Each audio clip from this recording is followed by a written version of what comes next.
Welcome to Aadya TV. మనతో పాటు మన స్టూడియోలో తెలంగాణ ఎన్జిఓస్ జేఏసీ మాజీ చైర్మన్ దేవి ప్రసాద్ ఉన్నారు. సార్ నమస్కారం. నమస్తే. ఉద్యోగస్తులకు కూడా ఎన్నికల మేనిఫెస్టోలో అనేక హామీలు ఇవ్వడం అనేది జరిగింది. మరి అప్పుడు ఈ హామీలు ఉద్యోగస్తుల కన్నా నెరవేరినాయా అంటే గతంలో మొన్నప్పుడు మాట్లాడినట్లు ఉంది.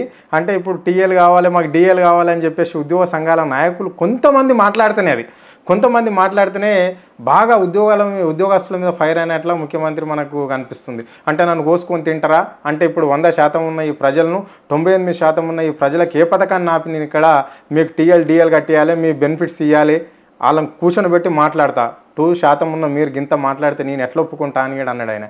ఈ వాక్యాలు మీరు ఎట్లా చేస్తారు? ఒక ఉద్యోగ సంఘాల నాయకునిగా మీరు ఏం మెసేజ్ చేయాలంటే? డెఫినెట్గా ఏ ముఖ్యమంత్రి కూడా ఇప్పటి వరకు ఇటువంటి మాట మాట్లాడలేదు. నేను అరుణ్ నీకు ఒక ఉదాహరణ చెప్తా. చంద్రబాబు నాయుడు ముఖ్యమంత్రిగా ఉన్నటువంటి కాలంలో మా స్వామినాథన్ గారని మా రాష్ట్ర అధ్యక్షులు ఉండే, మహబూబ్నగర్ జిల్లాకు సంబంధించిన మా రాష్ట్ర నాయకులు. ఈ చంద్రబాబు నాయుడు ఏం చేసిండు, నేను యూరోప్ అవన్నీ తిరిగి వచ్చినా ఎవరైనా అవినీతి చేస్తే ఉరిశిక్షలు వేస్తారు, ఇక్కడ కూడా ఉద్యోగులను ఉరిశిక్షలు వేయాలని మాట్లాడితే మా స్వామినాథన్ గారు జవాబు చెప్పిండ్రు, అవును ఉరిశిక్షకు మేము కూడా అర్హులమే, కానీ లైన్లో మాది 100వ నంబరు, 99 టోకెన్లు మీ రాజకీయ నాయకులు ఉంటారు, ఆ 99 మందిని ఉరి తీయండి, 100వ ఉరి తీసుకోవడానికి నేను సిద్ధమే అని చెప్పాడు. అంటే ఉద్యోగ సంఘ నాయకులని తూలనాడితే ఎటువంటి మూతోడు జవాబు ఇచ్చిర్రో ఉమ్మడి రాష్ట్రంలోనూ కూడా ఇప్పుడు ఉంది. ఎన్టీ రామారావు ఇట్లనే ఉద్యోగుల్ని పందికొక్కులు అంటే నీ తోలు వలిసి చెప్పులు కుట్టుకుంటామన్నాడు మా స్వామినాథన్ గారు. ఇలా ఉద్యోగ సంఘాల నాయకుల్ని అసలు పట్టించుకుంటలేడు. మా ఉద్యోగ సంఘాల నాయకుడు బయటకు పోయి చెప్తున్నాడు కదా, మేము మంత్రుల పేషలు ఉంటే మమ్మల్ని పిలుస్తలేరు, మమ్మల్ని కలుస్తనే లేడు, ముఖ్యమంత్రి అపాయింట్మెంట్ లేవు, సమస్యలు పరిష్కారం అయితలేవు అని ఉద్యోగ సంఘాలను అసలు పట్టించుకునే పాపన పోతలేడు రేవంత్ రెడ్డి. పైగా ఉద్యోగులు ఇష్టం వచ్చినట్టు మాట్లాడు. మీరు మేనిఫెస్టోలో ఏం పెట్టిరు, ఎవడు పెట్టమన్నాడు? డిఏలు వెంటనే చెల్లిస్తామన్నారు, మీరు వెంటనే మీ పిఆర్సీ అమలు చేస్తామన్నారు, వెంటనే 317 జీవో అది చేస్తామన్నారు, ఛాయ్ తాగే లోపట్నే సమస్య పరిష్కరిస్తామని ఇంకొక ధర్నాలో చెప్పిండు. ఈ ఉద్యోగులకు గింత తక్కువ జీతాలు ఎందుకు, 16,000 ఉన్న అంగన్వాడీ చెల్లెలక్కలకు 26,000 చేస్తా అని చెప్పిండు. ఈ అవుట్ సోర్సింగ్ ఏంది, కాంట్రాక్ట్ ఏంది, దుర్మార్గం, దీన్ని నేను పరిష్కరిస్తా అని చెప్పిండు. మళ్ళీ ఇవాళ అధికారంలో వచ్చి 20 నెలలు అయింది కదా, ఏం పరిష్కరించినావు? పిఆర్సీ జాడనే లేదు, ఊసే లేదు. 2 సంవత్సరాలు అయిపోయింది పిఆర్సీ వేసి. కేసీఆర్ గారు 5% ఇంటీరియం రిలీఫ్ ఇచ్చిండు.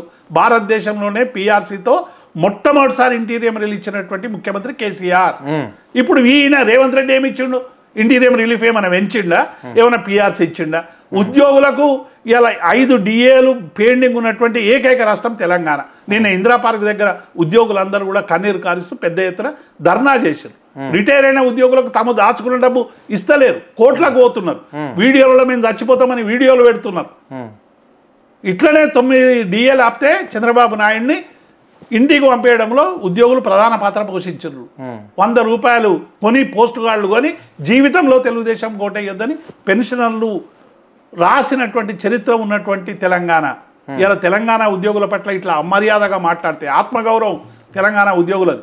వాళ్ళు ఇప్పుడు ఎందుకంటే ఈ ప్రభుత్వం ఉన్నది, వాళ్ళు చూస్తున్నారు, ఆ యూట్యూబ్ మీద దాడి చేస్తున్నారు, సోషల్ మీడియాలో దాడి చేస్తున్నారు, తిడితే కేసులు పెడుతుండ్రు, పాత ఓడుతున్నారు అని కొంత భయాందోళనలో ఉద్యోగ సంఘాల నాయకులు కూడా ఏదైనా గట్టిగా అనడానికి వెనుక ముందు అవుతుండొచ్చు పరిస్థితుల వల్ల. అంత మాత్రాన ఉద్యోగులు అందరూ ఊరుకుంటారా? ఉద్యోగ సంఘాలు ఊరుకుంటాయా? చెప్పారు వాళ్ళు నిన్న 15 లోపల మీరు సమస్యలు పరిష్కరించకుండా కార్యాచరణ ప్రకటిస్తామని చెప్పి జేఏసీ ఉద్యోగులు చెప్పారు. కాబట్టి ఉద్యోగ సంఘాలు అనేటువంటివి ఉద్యోగుల సమస్యల్ని ప్రభుత్వం వద్దకు తీసుకుపోయేటువంటి ఒక వారధి.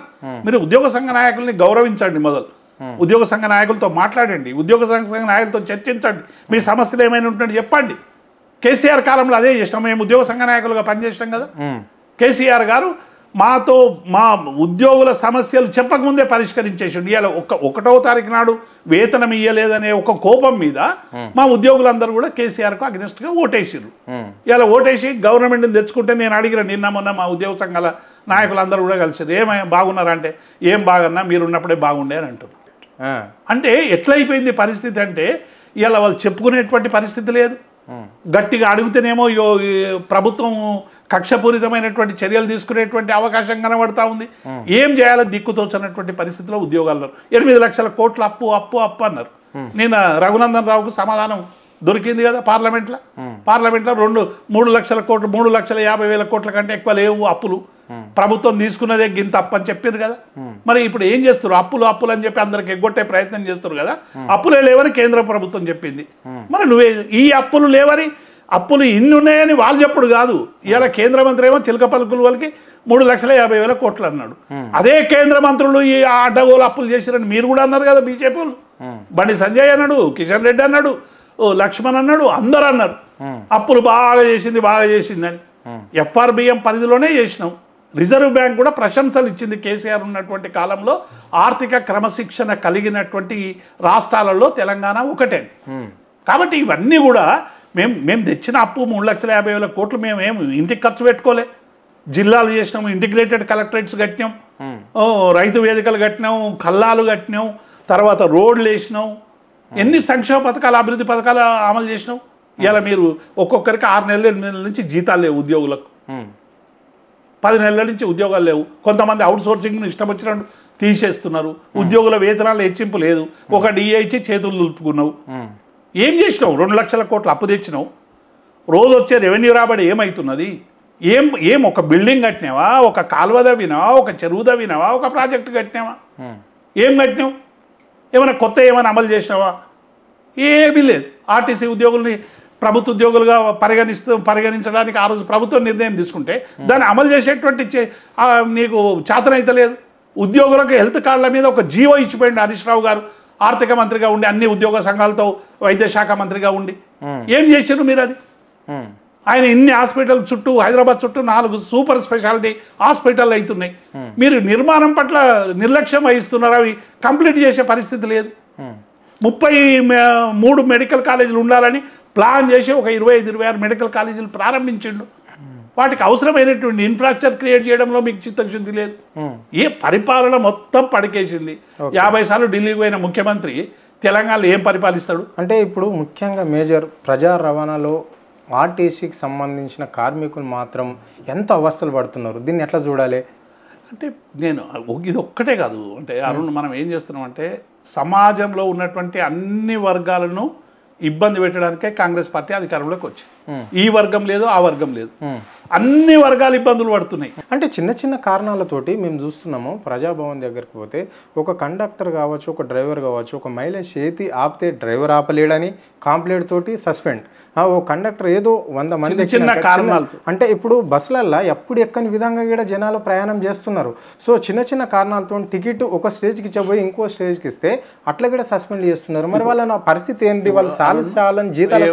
ఇప్పుడు వాళ్ళు ఏమన్నారు? మేము గడిల గోడలు గులగొట్టినాం, కంచెలు లేపేసినాం. ప్రజాభవన్ నిత్యం కూడా ఎవరైనా రావచ్చు, ఏ సమస్యలైనా వేపొచ్చు, ముఖ్యమంత్రి స్వయంగా ఉంటాడు, నేను పరిష్కరిస్తా అని చెప్పిండు. ప్రజాభవన్కి వచ్చింది ఒకటే రోజు ముఖ్యమంత్రి. ఆ తర్వాత కొద్ది రోజు సీతక్క వచ్చింది, సీతక్క మాయమైంది. ఆ తర్వాత ఇంకొక ఆయన చిన్నారెడ్డి, ఆయన మాయమైపోయింది. ఇప్పుడు కేవలం అధికారులు, మొన్నటిదాకా IAS అధికారులు కొంతమంది వాళ్ళు మాయమైపోయారు. ఇప్పుడు సెక్షన్ ఆఫీసర్లు, ASOలు, ఆఖరికి అక్కడ ఉండే బంట్రోతులు తీసుకునే పరిస్థితి ఏర్పడ్డది. అంటే టోటల్గా మీరు చెప్పిన ఏ ఒక్క అంశం కూడా ఇప్పటి వరకు ఎన్ని దరఖాస్తులు వచ్చినాయి ప్రజాభవన్లో, ఎన్ని పరిష్కరించారు? శ్వేతపత్రం ప్రకటించండి. రోజు ప్రజాభవన్కి వచ్చి ఎంతమంది ఏడుపులు కన్నీళ్లు మీరు చూస్తున్నారు కదా, మీ వీడియోలు పెడితే తెలుస్తున్నాయి కదా. ఏ ఒక్క సమస్య ఇప్పటి వరకు పరిష్కారం కాలేదు. ధరణి కింద ఇన్ని సమస్యలు ఉన్నాయని చెప్పి మీరు 2 లక్షలు ఉన్నాయి, 20 లక్షల మంది నష్టపోయారు అన్నారు కదా. మళ్ళీ 20 లక్షల మందిలో ఎంతమంది సమస్యలు పరిష్కరించడం? నువ్వు రోడ్లు, గుట్టలు ఉన్నాయి, ప్యాలెస్లు ఉన్నాయి కాబట్టి రైతు బంధు ఇవ్వద్దు అన్నావు కదా. మొన్న అన్ని ప్యాలెస్లకు ఎందుకు ఇచ్చినావు పైసలు? చెప్పాలి కదా. మరి అది ఎటుపోయింది? అంటే ఇవన్నీ కూడా ఒక తప్పుడు ప్రచారం, దుష్ప్రచారం. అప్పుల దగ్గర నుంచి, కాళేశ్వరం దగ్గర నుంచి, ఈ-కార్ రేస్ దగ్గర నుంచి, పరిపాలన దగ్గర నుంచి, కుటుంబం దగ్గర నుంచి వీళ్ళు చేసింది ఏంటంటే కేవలం అధికారంలోకి రావడానికి చెప్పినటువంటి దుష్ప్రచారం, అబద్ధాలు. అవి మెల్లమెల్లగా ప్రజలు ఇవాళ తెలుసుకుంటున్నారు, తేరుకుంటున్నారు. డెఫినెట్గా కాంగ్రెస్ పార్టీకి తగిన సమయంలో తగిన బుద్ధి చెప్తారు.